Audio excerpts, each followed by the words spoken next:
तो दोस्तों, John क्रॉकरिल India limited ने अपने क्वार्टर 3 के नंबर को डिस्क्लोज़ किया है। इन्होंने 26 फरवरी को रिज़ल्ट डिस्क्लोज़ किया है।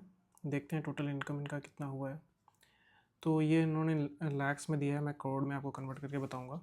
तो ये पिछले साल का नंबर है, ये इस साल का नंबर है और ये पिछले क्वार्टर का नंबर है।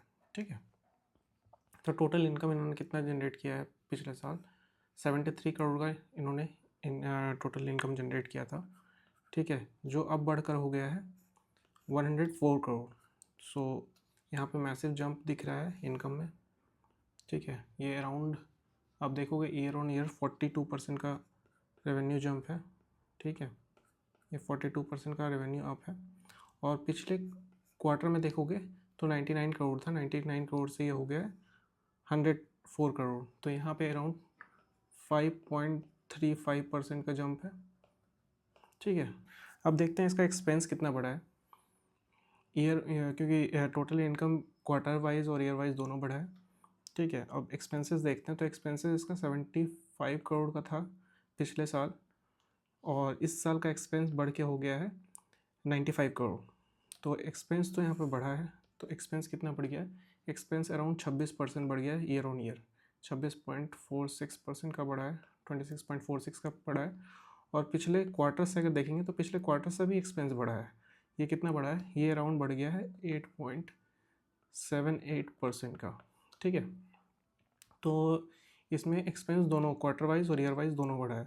अब देखते हैं इसको नेट प्रॉफिट कितना होता है, फाइनल कॉम्प्रिहेंसिव इनकम इनका कितना आता है। तो पिछले साल अगर देखोगे आप तो ये आपको 3.04 करोड़ का नुकसान था। ठीक है, 3 करोड़ का बेसिकली नुकसान था।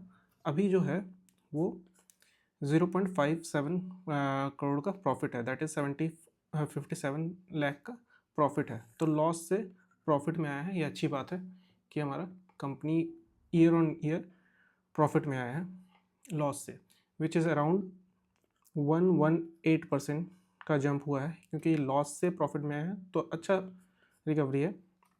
और अगर पिछले क्वार्टर से देखेंगे तो पिछले क्वार्टर में 7.02 करोड़ का प्रॉफिट था, जो घट के हो गया है 0.5। सो इसमें एक डिप है, बहुत मैसिव डिप है, दैट इज़ 91.79% का डिप है।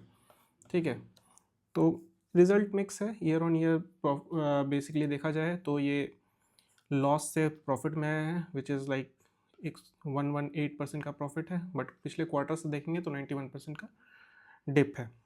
तो ये रहा। अब देखते हैं इसका EPS कितना है। Earning per share obviously loss में था तो इसका निगेटिव रहा, 2.99 था। अभी आ गया है इसका बढ़ के 0.86। तो ये जंप है। बट पिछले क्वार्टर से देखेंगे तो काफ़ी कम है। पिछले क्वार्टर में 18.06 था, जो अभी घट कर आ गया है 0.86। तो ये था ओवरऑल क्वार्टर 3 का रिज़ल्ट इस कंपनी का। अगर आपको इसी तरह के और एनालिसिस चाहिए तो प्लीज़ इस चैनल को सब्सक्राइब कीजिए और इस वीडियो को लाइक कीजिए। मिलते हैं अगले वीडियो में किसी अगले क्वार्टरली रिजल्ट के साथ। तब तक के लिए बाय बाय। यहाँ पे एक डिस्क्लेमर है, this video is only for education purpose. ये सिर्फ और सिर्फ एजुकेशन पर्पस के लिए, इसमें कोई इन्वेस्टमेंट ट्रेडिंग ऐसा कोई भी सर्विस प्रोवाइड नहीं किया जाता है। और ये जस्ट पब्लिक डेटा है जिसको मैं आप लोग को शो कर रहा हूँ कैसे पढ़ा जाता है पब्लिक डेटा को। I am not a SEBI registered analyst और समथिंग लाइक दैट। तो जस्ट आप कोई भी अगर अपने इन्वेस्टमेंट कर रहे हो तो अपने फाइनेंशियल एडवाइज़र से या खुद इंटरप्रेट करके कीजिएगा। धन्यवाद।